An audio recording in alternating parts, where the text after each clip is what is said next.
bodies and getting the superhuman strength, and in that particular thing, it's even harder to even get killed by a bullet.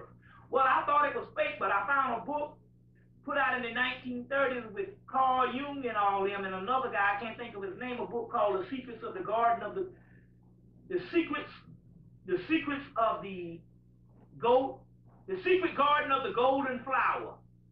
And in that book, he mentions, based on old traditions, if you eat the bodies, you take on the spirit and you become superhuman, documented.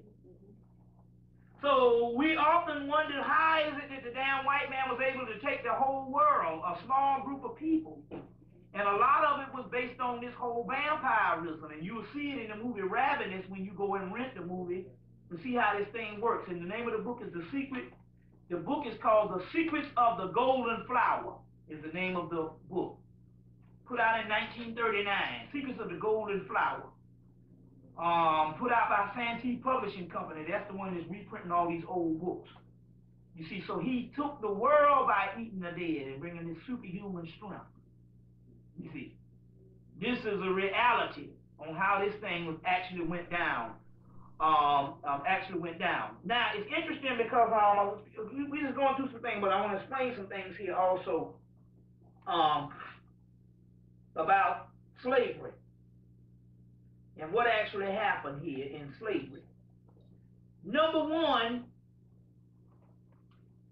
it's interesting that the majority of the people that they threw out of Europe and brought over to the West, the jailers and all the scum, they settled in Georgia and in the South. Then you have your noble blue blood people that was in the North. And why is it that the North is not characteristic of slavery as the South, although the North did have slavery? It was on another level. But when slavery got to be a greater institution, they said keep it in the South because they had already known that those particular people was the dregs of Europe anyway. And so basically it was a hierarchy. They took their dreg type people and had them to man the slaves. You see what I'm saying? Man the slaves, and that reason why they would man the slaves and all, because they didn't want to unpurify their so-called bloodlines up north. So they took this institution of slavery and put it down south because those people was the majority of the criminals anyway. You see? Then when the South grew and became an economic empire, they had already figured it out because York Rite, Scottish Rite, and York Rite Masonry said we have to build a greater economic empire to rule the world, and it was already the main empire of the United States of America, not Washington, D.C. That's just the place where the laws get made after the decisions come from fucking New York. There's New York Rite, York Rite Freemasonry against Old Rite York Rite Freemasonry, which is fucking England. So when they was building the Erie Canal with the guy called Clinton or whatever back in the day, they had to make New York an economic power. So as a result, they had to end slavery to kill one institution that might be a monopoly. It's like that Bill Gates shit. You see what I'm saying? So one institution was going to be a monopoly, so they had to destabilize one area of the country of the criminals because the blue blood or the Masonic people had to build New York to be the economic power because they were going to build this Erie Canal, which made the Hudson River possible to main the main waterway to the fucking west. And they had a whole grid line that they were going to plan, and that grid line was going to be a Masonic plan of a city unlike no other city in the world. And that was going to be the economic power with Wall Street and all that, and they had to break the South. You see what I'm saying? Meanwhile, the noble people in the South that keep their bloodlines and stuff, they didn't fight because if you had $300, you didn't have to fight. You see what I'm saying? On the other hand, these particular people had become deteriorated and degenerated, a criminal people. So they put on the Civil War to clean out and to purify that bloodline and to wipe out that Southern amalgamated degenerated, deteriorated white man. You see what I'm saying? And they used slavery as the catalyst, but it was in actuality a purification to purify white people, because it's all based on purifying.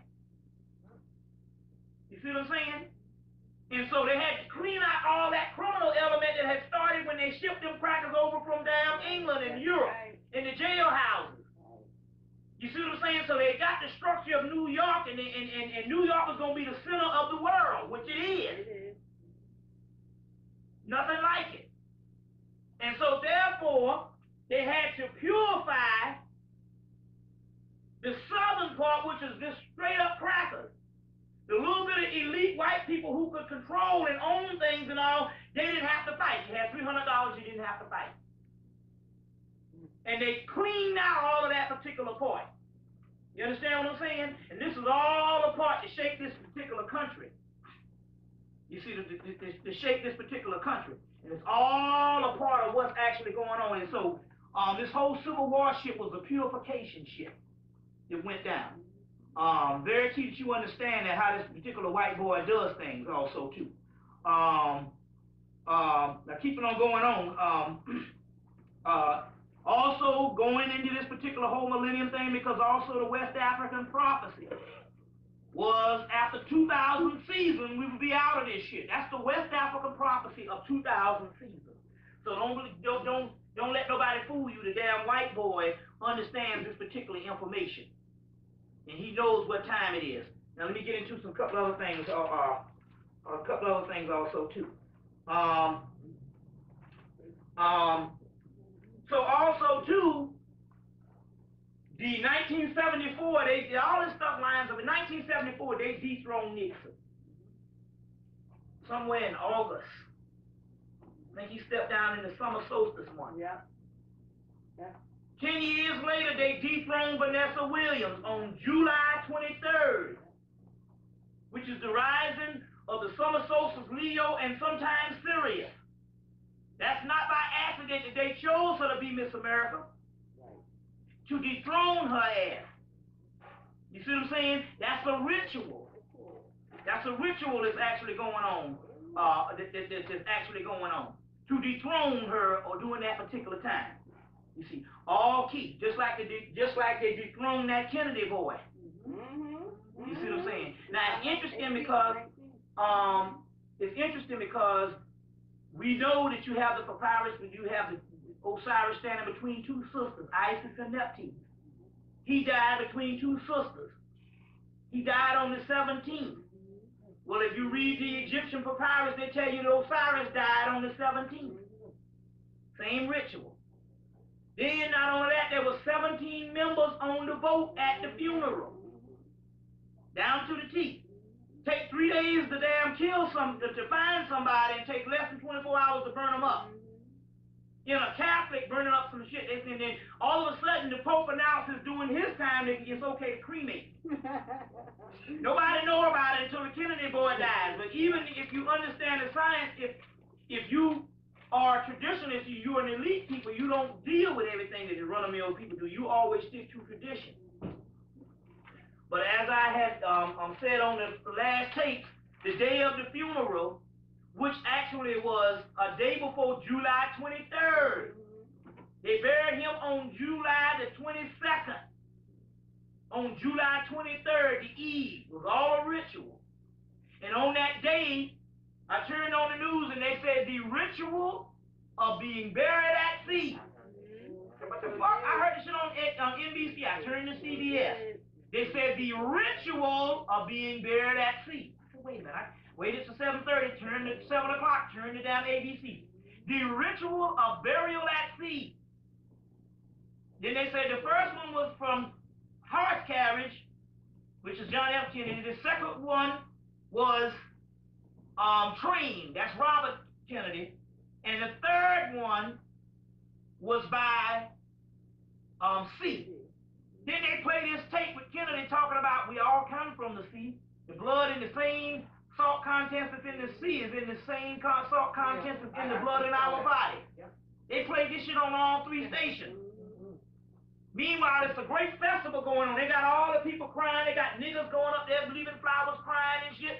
This is 2 years after the Diana shit. They say he's America's son. America's S-U-N. Then they say the mystery and the mystique of the Kennedys. And they define mystery and they define mistake. They go into the dictionary on niggas' ass, on the damn news. You see what I'm saying? There's reports that she was pregnant, just like Diana was pregnant. The first news that come out early that morning was that in actuality, they had somebody else on the plane. Right. Then they changed that shit. Yeah. You see what I'm saying? Then they changed it. Now, how you gonna have license and say don't drive at night and don't drive in bad weather? He do both. He drives at night, he drives in bad weather, and he drives with a motherfucking hurt foot. And then add in for the engine, he said, oh, come on, my pregnant wife and your sister get on this bitch. All the ritual that happened in to get past a certain junction. And in the book, The Messianic Legacy, they talk about these particular things, whereas we're talking about a sacrifice ritual. And so they chose this family of Kennedys in the 1940s with Joe Kennedy at first getting killed, Joe Jr., then the sister got killed, then they had another sister get, they had a sister get killed, Joe Jr. get killed, John F. Kennedy get killed, and each time these are cardinal points to get to another section, or to get to another cycle. So now John F. Kennedy now John F. Kennedy died in 1963. His son dies in 1999, but 6 and 9 is all the same. 6 and 9 and 3 is all the same. Right. Bobby Kennedy dies in 1968. His son dies in 1998. Hit a tree skid. See what I'm saying? See how that goes. He also had a son that died in 1993. They was really pissed off at his ass. They said, fuck you, man. We're going to kill all your people. You know, because Bobby was the one that was pissing off a lot of people, too. Yeah. But these are rituals.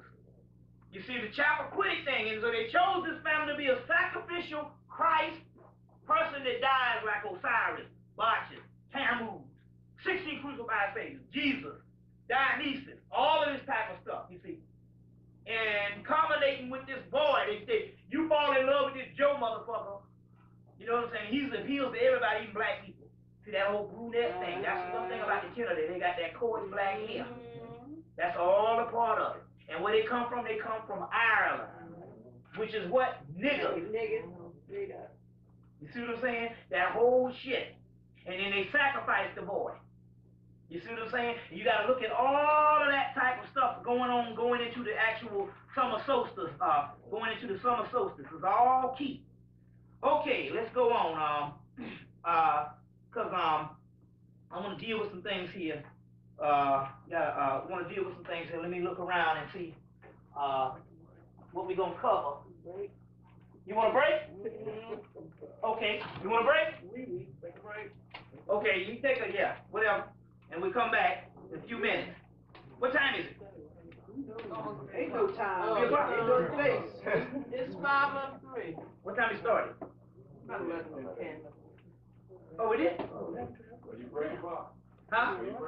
They want to stop them and take a pee break or whatever. We also, the sister Delilah is in the audience, the sister with the black tam on. In the house.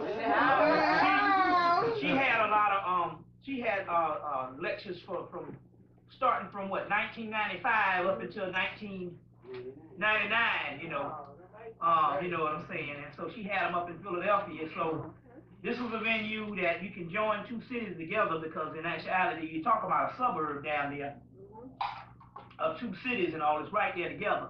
And I was on how close it was. So this is good. And we roll like that. She used to roll in her house for what, 5 years. You see what I'm saying? And we just got to roll like that and all, because that's a big thing. Even up in New York, the facilities are, they're having hard times having facilities and stuff like that.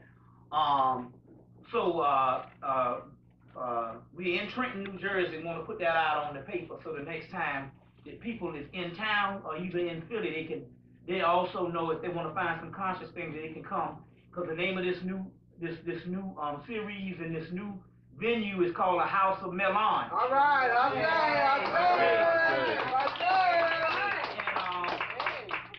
And as you know, the Melanin is in the movie Doom.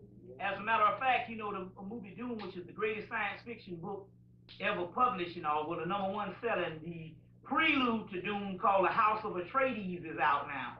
And it came out in October, September. It's called The House of Atreides, and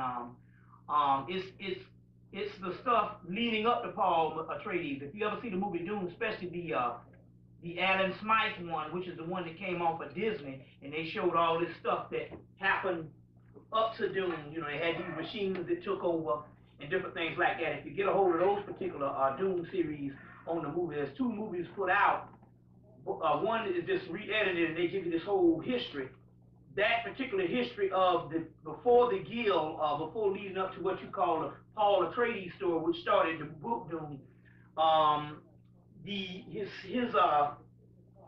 son, Frank Herbert's son, Brian Herbert, got together with another guy, and they took a lot of the manuscripts that he used to write Doom, and they found out he had a whole section of stuff prior to that, and they put that particular he put out the book in October, so it's the stuff just like the prelude to Star Wars, Episode 4. This is Episode 1. Well, this one is the prelude to Doom, and the book is called The House of Atreides by Brian Herbert, and you know, and so it probably deals with some more mysteries on melange, and you know, melange is nothing but melanin. You look in the American Standard Dictionary, and it tells you melange is an elixir, which that's what melanin is, the elixir in alchemy. And so, and your medical elixirs come from the real alchemical elixir, which is the philosopher's stone, which is actually melanin. And as you know, space travel was vital to melange. You know, they did all types of stuff. You'll see that at the beginning of the movie Doom. So it is fitting to call it the House of Melange, because the book was written in 1963, but they didn't release it until 1965, the 100-year anniversary of the Emancipation Proclamation. And they talked about the spice mining and all that, and even your boy got his Melanin Wars in Star Wars from the melange and the spice mining. He also talks about spice in Star Wars.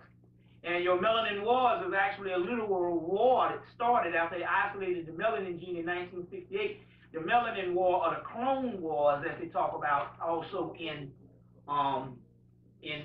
Star Wars. All this is real history. Started in 1975 when they started cloning black people. Now, see, all this stuff is real deal shit. You got to get the book on the beginners, a guide to the Star Wars universe. A guide to the Star Wars universe, and you look in there, and also they talk about the sporadic cloning cylinders in that particular book. The Guide to the Star Wars Universe, and they talk about how they couldn't clone melanated people at first, but then they learned how to clone melanated people when they isolated the gene. Now remember, they started cloning in 1945. They couldn't clone melanated people until they isolated melanin in 1968. By 1975, they started cloning black people, and that is called your Clone Wars in your Star Wars, because you know your Jedi Knights.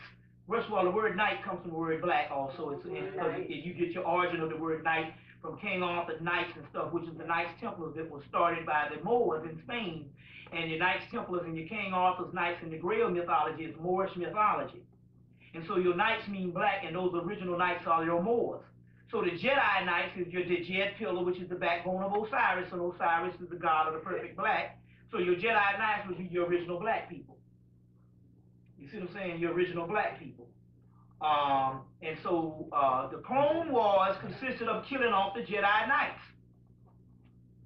So in real life, the Clone Wars started in 1975, as well as and culminated up until basically the crack wars and all that shit that you got going on, and all the killing of black people. All this is real history funneled through the whole science fiction thing.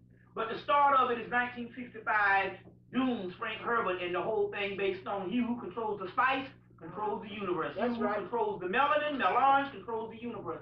As well as all of your particular, like I said, your particular health food industry, and all of your neurological research, and everything that's going on the planet now is all centered around the isolation of melanin. All top research You see what I'm saying? And all that has to do with the whole Clone Wars and all that. Even in episode 1, which was the other one, the little boy who's supposed to be Darth Vader asked the question, well, what is it about me that's so special to make me a Jedi Knight? And the man talked about chloromidians. He said these chloromidians are these extraterrestrial civilizations in one that connects us with the universe.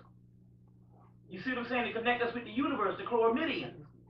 And he talks about it and all, and he said those chloromidians, you have an extra amount, and you have an extraordinary amount of chloromidians in you. Well, the word midian is also in the Bible, which is also has to do with underworld. The underworld. There's a movie that also comes out called the Nightbreed. And they talk about Midian, and Midian is basically your underworld. So Midian, the Midianites is ancient black people. And the Nightbreed, which is melange and melanin. Melanin comes out at night. You see what I'm saying? It's nocturnal. Hominus nocturnus. The Dracul, House of Dracula, Dracula. Melanin. The dark hormone, the original prince of darkness. From other Nightbreed that took out everybody. Yeah, and so the Nightbreed was those particular ones. He said, you Nightbreed now. You are, and the Nightbreeds are the exiles from the major society on top of the ground. Well, we are exiled people. Black people are exiled. We're not only exiled from basically white culture, we are exiled from every black culture on the face of the earth. All of them hate our ass. Now, let's not be funny with the bullshit. Motherfucking Caribbeans, they don't like our ass. Now, I'm not talking about all Caribbeans. And I'm not saying all Caribbeans, but you know what the fuck I'm talking about. The Africans don't give a shit about you. You are the bastardized child of the world. The outcast, the exile. All black people look down on you, as well as all chinks and slant-eyed people. Everybody, the Arabs, everybody. And although it's a consensus that all black people around the earth is hated, but no, everybody is hates the African in America. Now that's just history. Now anytime we'll not be funny with this mess now. Anytime the government want to use our people against it, the first thing they do is they head straight to the doggone West Indian community. They did it on an ABC documentary in 1995 called The Blame Game. And all these black people saying, yeah, Mike, we are discriminated against. What the hell is the matter with you? Racism is alive and well. So what they do, everything with a black face is not black. They headed straight to the West Indian community, and they were saying them niggas is lazy, they don't want to do this, and they don't want to do that. And the West Indian community don't understand that they the same niggas too. And the white man don't love them. Ass Haiti. That's right. Ass Jamaica and all the rest of that shit. One of the worst ghettos outside of Bangladesh was the ghettos in doggone Jamaica. You see what I'm saying? You ain't seen no goddamn poor. Black people over here is elite. Project people compared to you. You really poor when you go to Jamaica and see them motherfuckers over there. So let's not be funny with this mess. Our strength is not in doggone letting the white boy convince us that we some kind of new nigga. You see what I'm saying? And it's real big in Africa. You see what I'm saying? Yes. And that's just the way it is. Yes, it is. Now I'm talking to a doggone a sister from Ethiopia. And she gon' and see, this is the new shit going on with most of the Africans now, and what they cannot understand. They don't understand that there are niggas in the side of the white man too. So I'm up in here talking about the war about Ethiopia, and this Ethiopian girl said it ain't about race, it's about classism. And we got and now what she was saying to me was not that the white boy is in the classroom. What she was saying to me is if we're gonna make it, we got to be a part of a classist society. She was saying that their goal is to be classist above other Africans, is basically what she was saying. I said, well, I want to ask you something about classism. I said, you've been in this country about 6 years. I said, they killing each other over, they fighting like cats and dogs over there in fucking Nigeria. And they've been fighting about 10 years now, off and on. Oh, not in Nigeria, but in Ethiopia and Eritrea. I said, how many times you ever seen that shit on TV over here in America? If you talking about all classism, it ain't no conspiracy. Why is it they talking all that NATO shit and they're going to Kosovo and they're going to all these places, but nobody over here walking around know anything about Eritrea and all those places? I'm saying you thinking this, but see, they got their minds all messed up with this stuff because they were saying in actuality, the African and most indigenous people around the country, around the world, they have been reduced so much to a state of survival into the political and the conspiratorial and any other outlook that's above that, they can't even get off the survival level yet. And for most part, that's what black people in this country is. It's a level of survival. Even the most advanced of us, the most sophisticated of us and educated of us, we're still on a survival level. You see what I'm saying? Even if you got $1 million, your whole concept is based on survival. You get up and your whole thing is to survive. And you don't break it based on financial aptitude or whatever you want to call it. Shit, it's still the damn same. Survival is the mentality.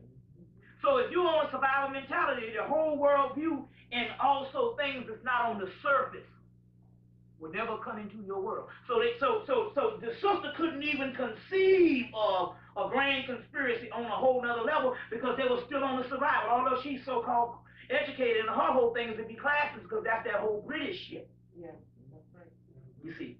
So she want to be like the king and queen of England, and they're heavy about that shit in the fucking islands. You see what I'm saying? Let's not be funny with this mess. I got a brother right now saying, he want to bring me down to fucking St. Thomas. But he's saying, shit, man, they can't even perceive of it down there, that shit you talking, man. You see what I'm saying? So I told the sister from Ethiopia, I said, you somewhere in the 1930s compared to us. You see, I said, but but our brothers and sisters don't help it none because they dead too. But I'm trying to understand that this is the way the global world view. They are such on a survival level. Plus, we all suffer from, especially us, Stockholm Syndrome. They talked about that in the new movie, the new James Bond flick, where a kidnapper will kidnap you and force his will upon you and break your ass. And first, the first aspect of that is you have severe hatred for him. And anytime you have hatred, it's raw emotion that doesn't last. And then when that doesn't fulfill the needs of freedom, you go into pure love for that same person that's oppressing your ass. And that's what your whole Patty Hearst thing was. She got kidnapped. Next thing you know, she started robbing banks with the ass. Well, it's the same thing with Stockholm Syndrome when it comes to the slaves. You start loving your oppressor. Even in the book Father, Pedagogy of the Oppressed take on the mind of the oppressor. And they showed us in the movie, the new Bond flick on Stockholm Syndrome. You see what I'm saying? And that's what we suffer from. Stockholm Syndrome also too. So Debbie, you want to come up and do some events? Oh, she went downstairs? Yeah, but like I said, the African has to realize and all that, like I said, it's 75,000 of them motherfuckers dying from AIDS every damn month. You see what I'm saying? From AIDS every month. And nobody can figure this shit out. And they even had a big thing on the AIDS. They say it's going to jump even more in 2000. And then they say, well, the biggest people at risk is the people from Africa. You know what I'm saying? And nobody figured this shit out, no. And white people are just as dumb. You got the information that AIDS is created. AIDS is created. But it's crazy as hell. Let's deal with some things right now before she comes up. Let's get into some things right offhand. Something else I wanted to talk about. I wanted to go back into this particular aspect of the Civil War. Also was to kill the degenerated white from the penal colonies of the South. It was and I talked about that before. That was a way to exterminate. You see, kill off the lesser strand of what they wanted to do. You see what I'm saying? As a result, this became the policy of all wars. World War I and World War II. By the time of World War I and II, they had let in thousands of so-called immigrants into the country. So they had to weed out the so-called lesser strand of the immigrants. So World War I and World War II became the place where they cleared off all those so-called undesirable. This is the way that they clean the Aegean stable. They clean off what they don't want. This is the white man's rationale on the way he does things. Population control as well as making a so-called better class of quote-unquote people. The black cleansing, the new black cleansing, it also started in Vietnam and the Korean War, because you start having the emergence of a black man in the 1950s, late 40s and 50s, going into the 60s, and the Vietnam War was for this particular ethnic cleansing. You see what I'm saying? As well as to cleanse off the rebellious hippie white people. Remember, they started raising up and all that old rock and roll music, started listening to that black people shit. So here comes Vietnam.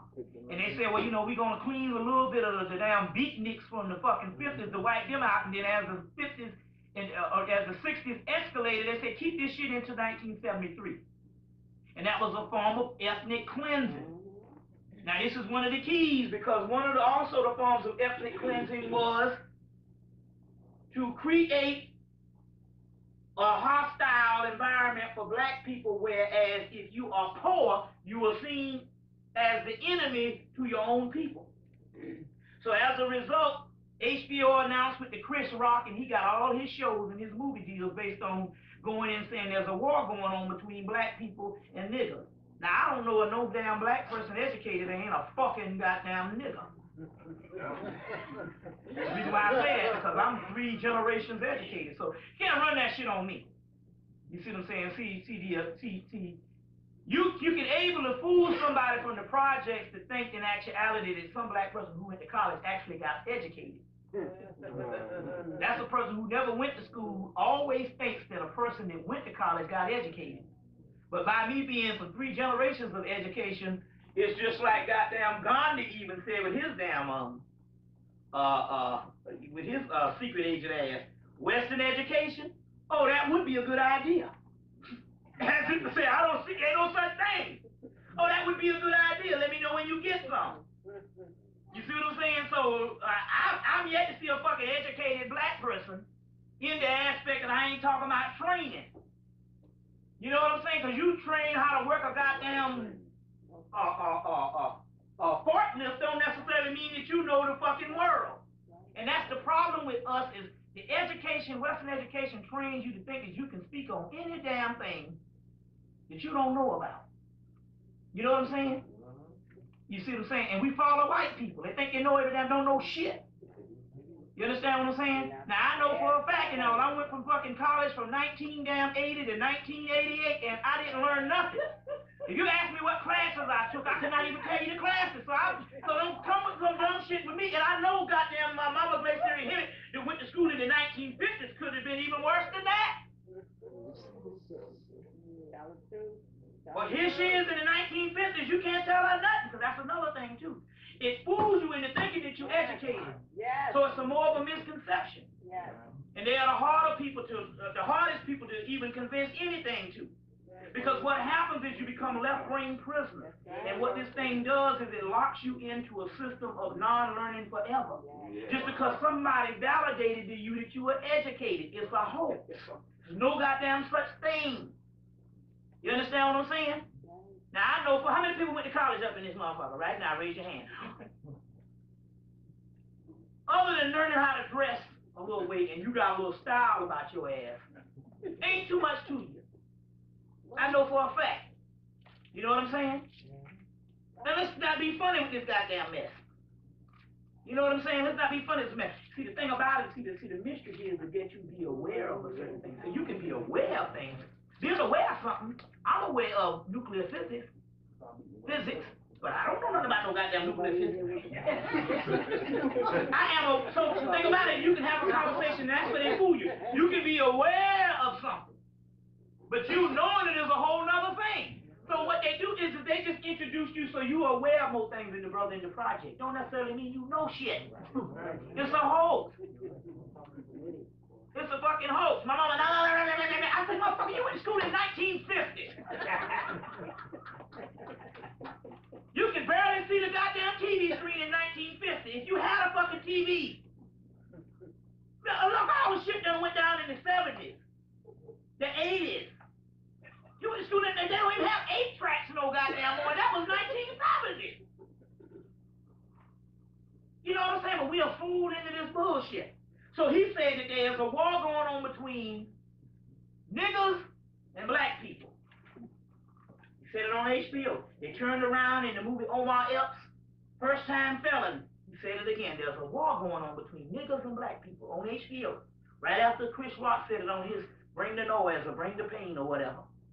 You see what I'm saying? And that particular war that was going on, when they can introduce that there's something different than you than the brother in the project, and then all of a sudden these jokes, you know you ghetto, and so and so and so, you know you ghetto, and then they become the laughing stock.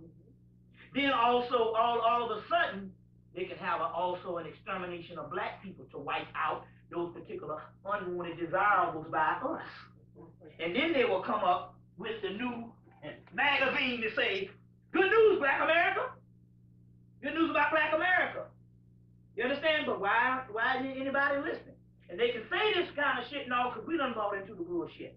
And everything is based on ethnic cleansing of the fucking underclass. And we must understand what's actually going on. Even your boy, Marlon Brando said that you are a criminal in this country if you are poor. And that's what they said on the movie 12 Monkeys. If you do not consume, you are the enemy. And that's what it's all about. Now all of a sudden they're telling you that you got to consume on the internet. So now you're going to be an outcast if you're not on the internet. When they come in, any business that's not on the internet won't be in business. So they will give you what they want you to be. They define reality. That's right. Now all of a sudden motherfuckers is buying off the damn internet. Anybody know goddamn from the 60s you don't buy no shit that you don't see. How many times you done bought some shit in the back of a comic book and shit when it get there 3 times smaller and the picture looks better? Hell, if you go to the damn store, the picture looks better on the fucking box. You might buy some shit and if you don't check it out the box, the shit might be something different. Right there in Kmart or Walmart or fucking Macy's. You better look at that damn box. It might be 3 times smaller. You know that shit yourself. You gonna buy some shit from the damn internet? Wait 6 weeks for the shit to come or how long? Please. But it's the white man, he defines reality. You see what I'm saying? He defines reality. So, is Debbie back? Is she gone again? Is Debbie in there? Yeah, you want to come in and make an announcement? Well, you've been waiting for me all the time. No, come on. You come on up. I want to, get this through. You want to cut off the, ask him, does you want to cut off the theater or you want to cut off the... You go ahead. We'll do it at the end. No, you can do it now. You all want. But I'm just saying, I understand that, but I'm saying you want to, we understand that we're introducing a new spot and all, so, it's, because not only that, like I was saying when the sister was talking about, it's about being elite. And I figured this is a consensus of all the doggone continent against us.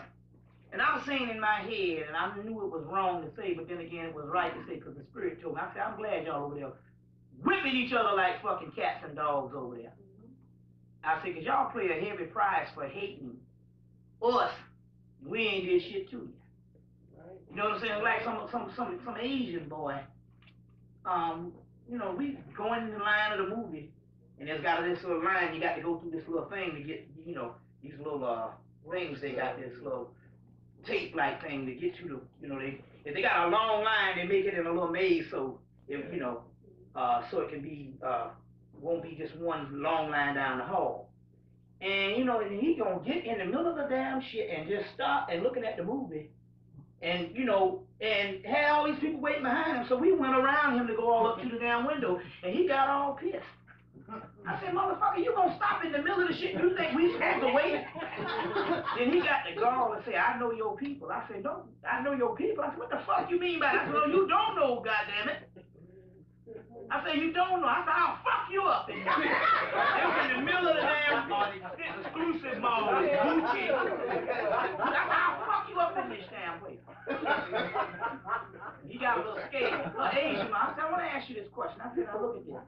I said, the Prime Minister of Japan said that the problem with America is the fucking black in it. I said, now let's look at this. I said, we don't have a history, both the African or the African in America, of being any hostile nation towards you. Let alone the same white man that you say got a problem with black people dropped a fucking bomb on your monkey chink ass twice. And had confrontation with every last one of you motherfuckers, Vietnam, China, Korea. and had confrontations with all you and stuff, and but yet we don't have no history. And you will come over here and buck dance with the crowd and be hostile to us, and we don't even have a history of being hostile to you. Now what I said, now who is the dummy here? You see what I'm saying? But that's the way it is when it comes to the white man's influence over the whole world. Yeah. So I'm looking at the damn Africa saying, now wait a minute, what the fuck? You know what I'm saying? We didn't do shit to you. You know, so you pay a fucking heavy price for damn hating us based on that white man's mentality. So you over there getting your ass kicked up, you know, and you don't, just like Haile Selassie when John Henry Clark said that motherfucker got mad when they put him on the trains with African Americans. You know, J.A. Rogers and all them over there. Yeah. And Du Bois, and this motherfucker got mad. Now they worshiping this bastard as a messiah. He didn't even like black people over there. Right. And John Henry Clark said that motherfucker got pissed. So the hell with that nigga. That's right. Fuck You know what I'm saying? It's all a part of that type of stuff. But see, now here is again, I showed you the one with Abel Muhammad. Here's the other one, Power Unleashed. This is this T.D. Jakes man. You see? Power Unleashed. They put that color picture up in there. You see, very key. Here's one where they're saying, a new face of America. All these half-white people, Jennifer Beals, they got the Julius Erving daughter. She just got on the damn scene. They got her up in here. Holly Berry, your boy, what's your boy? Roxy Rocker's son.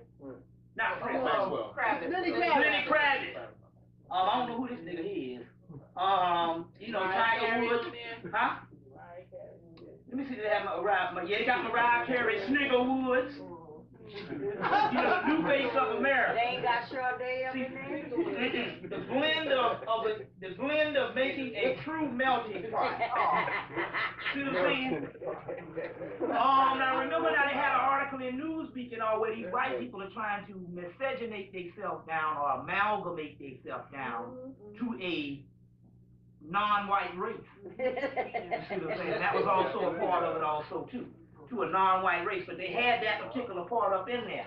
You see, but then again, remember now they coming out with this whole Martin Luther King slang because also that's a form of their Messiah, as we showed that picture several times before of the man with this on the head. So that's always going back to that shit again. That's a form of that's a form of their Messiah also too.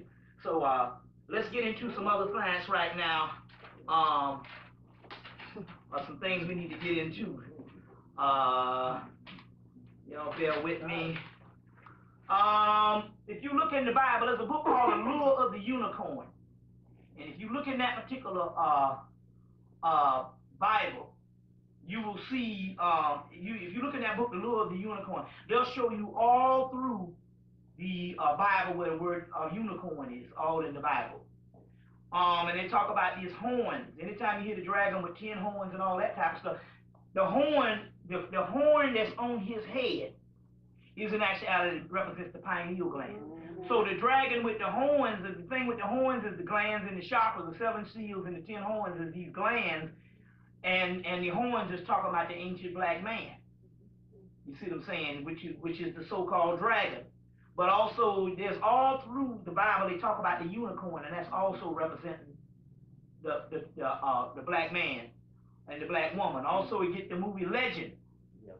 The unicorn represented us and our power prior to the physical realm, and they broke off that pineal gland, which means it was covered over, and we start seeing with these 2 eyes, and we was thrust into a world of darkness. So that's all a part of it. That's all a part of it. Meanwhile, they're playing 2 sides against the middle because they blaming it on the devil, but in actuality, the devil was saying, I got to get the pineal gland back. That's the same entity, so we can thrust the universe and undo creation, which we are trying to do anyway. Now let it be known, because I think a lot of people misconstrue me, and I guess I have to state my true purpose. My purpose and my goal based on why I was sent. And I say that now because everybody has a spiritual mission. And why I was sent was to reveal a ongoing scholarship of eschatology. The eschatology or eschatologist is a person that studies the inquiry of the ending of the world. And basically that's what I'm about. You see what I'm saying? Even Dawood said we're doing rituals to end the world. It's about ending the goddamn world. That's right. You You see what I'm saying? Nada. And ultimately, that is the goal. Because as long as we are in the matrix, we'll never be free. That's right. You see what I'm saying? That's what you back that up. But so the key here is I'm not the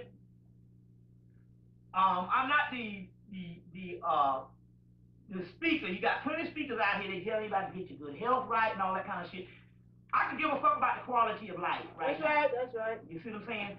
This is about ending the world because ultimately I know that is the only realm that's going to actually work for us because we had exhausted the other realm years ago. Yes. Now, one of the keys here is, Valentine came to town and this other brother, Conscious Rasta, they wanted me to go out with a forum. I had a lecture out of town. This was in Atlanta. He came down.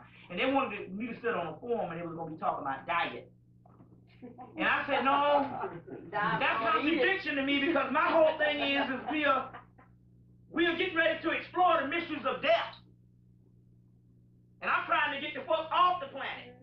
I don't want to stay on the damn planet. And one brother that's a dietitian say, I want to live till I'm 140 years old. I say, why would I want to live till I'm 140 years? I don't even want to live till next goddamn year. I shudder the fact of being down in this bitch here paying rent and shitting and pissing a year from now. That's right. That's right. Just to think of August is just utter despair. Oh, yeah. If you own the damn frequency. You see what I'm saying? And that's what you must ask yourself. Why the fuck am I here? Why? Tell me why. You see what I'm saying? He said, Neil, you must understand there is a mystery. He said, you are a slave. You see, it doesn't have any damn thing to do with whether you are in shackles or not. The whole science. So one of the keys here is this, we must be clear on this. Because we must be clear on this and all.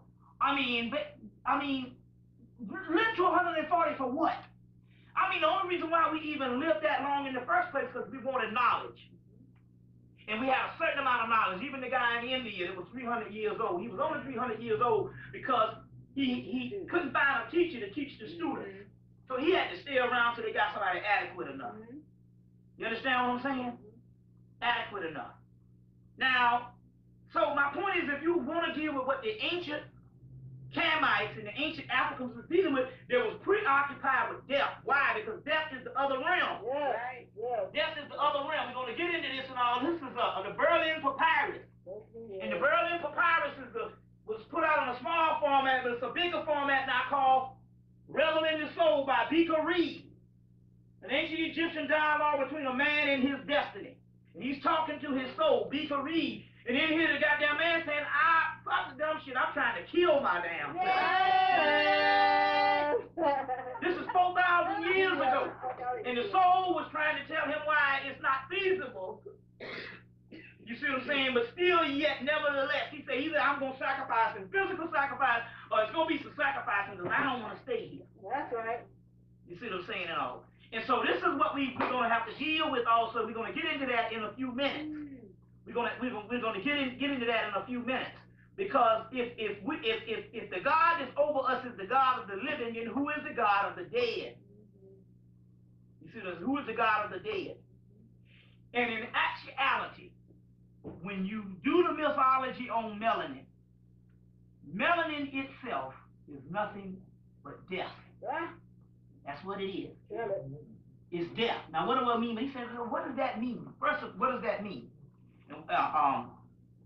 Number one, if you deal with the ancient mythology, if we were a prior people before the physical realm and a pre-universal people or pre-creation people, that means that creation had to come on the heels of somebody else dying.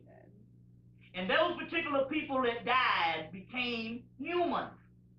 The substance that was burnt up or the substance that was killed, Tiamat was killed, the great dragon, and her blood was used to turn into humans. The Titans was killed and their ashes was used to turn into humans. So that ashes of those bloods is what is the death substance. That's what melanin is. A pre-universal substance. So when they say I am the God of the living and not the dead, that means then what is the God of the dead? Osiris is the God of the dead and the God of the perfect black. You see what I'm saying? So in actuality, our Next plateau is in that realm of the so-called undead. You see, of the so-called undead. And when we bring light to this, it brings the fear. It stops the fear of trying to understand this particular science. But even when we let's deal with some other things right now. So the brothers were saying, you know, we're trying to deal with the whole diet thing, and I'm saying, this is the problem why we're stuck. The unwillingness of the African or the African and American or whatever black people to get off of the fucking, not to look beyond the surface. We're still on the damn surface. And so we must challenge everything that feels good, sounds good, looks good, rational, logical, to permeate to the other side. So it's feasible that we got 6 or 7 other damn scholars out here talking about diet and nutrition. You see, now one thing about the diet thing, it's a new religion. Once you get into it, there's no turning back. Now I know, I've lost several family members to this shit. When you start focusing in on the diet and everything you start eating, then the first thing you start doing is you start reading the side of boxes. And there's enough stuff in the diet realm to contain you and to occupy you forever.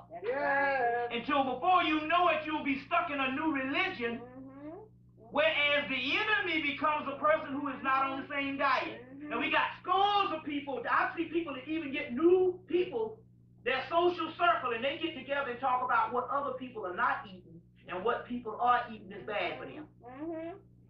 And it becomes a new religion, looking down on people. All because, see, this is very key in this particular society, because everything is a compulsive society. Whatever we master, we tend to want to look down on other people who have mastered that. And as a result, that's another series of egos. So now we got people that's mastering the diet, and it's becoming a religion. You see what I'm saying? It's becoming a religion. It was only supposed to be something that you are aware of, that certain things you don't have to eat, and certain things are going to make you sick. But outside of that kind of damn shit, it's not a religion. So to come up, you know what I'm saying, and you got people, their mind will go to that, and it becomes a form of extremism. And then it becomes a form of elitism. So they want me to get together to talk about goddamn diet, and I'm talking about, that's ridiculous. I'm talking about ending the fucking world, not sustaining myself on the fucking planet. That's right. It's over with. Everybody know it's over with. The government is doing shit every day because they know the shit is over. And their asses has got to leave. But yet, when I want to get up here and talk about some damn diet, I couldn't give a shit. You see what I'm saying? And the point I'm trying to make here is we got to deal with this. Some people say, well, the world ain't ended yet. The world hasn't ended yet because you have to work at it. Yes. It's like anything else. It's only in your mind. If this is a matrix, then the only thing that breaks off the matrix is your knowledge that this is a matrix. And the knowledge of ending the world is you got to gain the knowledge of ending the world. That's what the eschatology is, end time study. You see what I'm saying? So therefore, the reason why the world hadn't ended, and I've been teaching on it for the last 7 years, is because it's a series. It's called apocalypse. Just means of revealing. You reveal certain things of even the Christians say, the coming of the kingdom. But it has to be worked on. That means it has to be in the minds of the people that's going to overthrow the shit. You got to know your motherfucking tactics. If you the damn people that's supposed to do it, if you are the angels of death. Yes. You see what I'm saying? So this is what the study is. You see what I'm saying? So that's the thing, we got to make it real clear. So the sister called me up and she wants me to do this naturalization. I say, well, that's all fine for the Moors. But I'm not going to try to I don't want the motherfucking cracker to see me as nothing but the goddamn enemy. That's right. That's it. That's all. So he can call me fucking Elmer Fudge race. He can call me 3/5 of a human being or whatever.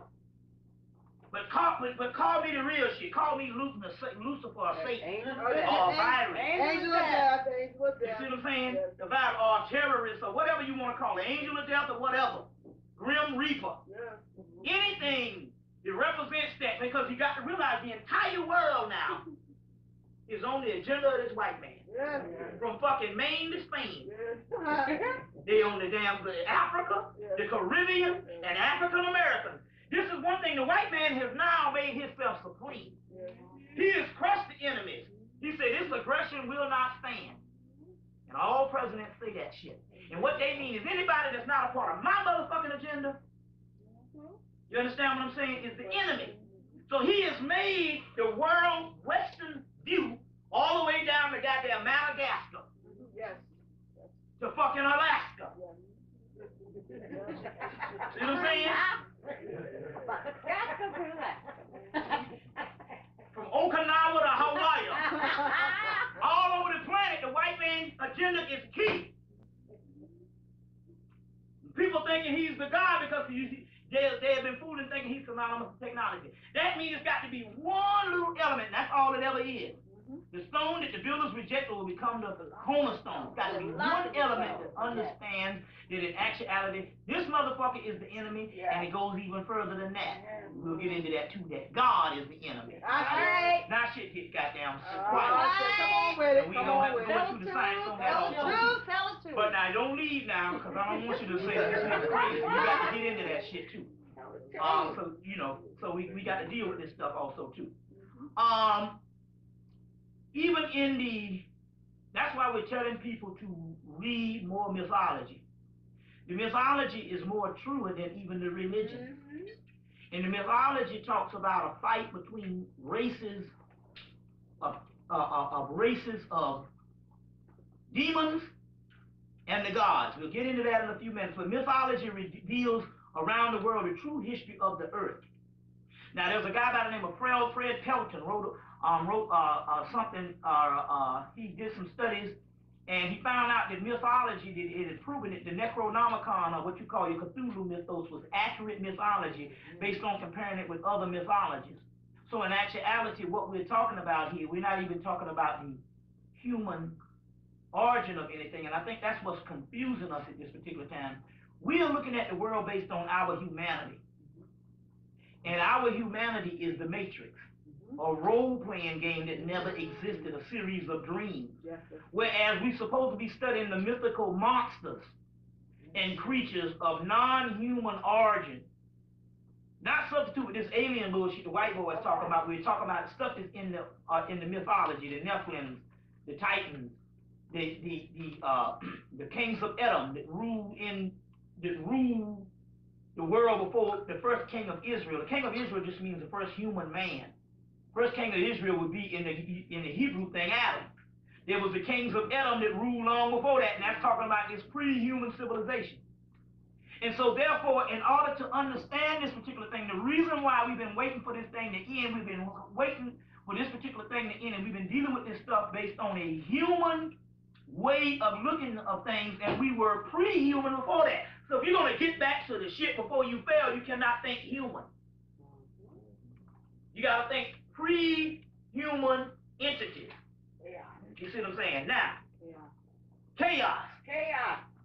So they say a myth was later contrived to protect your sanity. So over the course of millennia, we had to take everything of this particular entity that we used to be that was overthrown by some other motherfuckers you call heaven. And those particular entities we changed into human mythology. So the Christ figure comes out of the human mythology. That's a falsehood.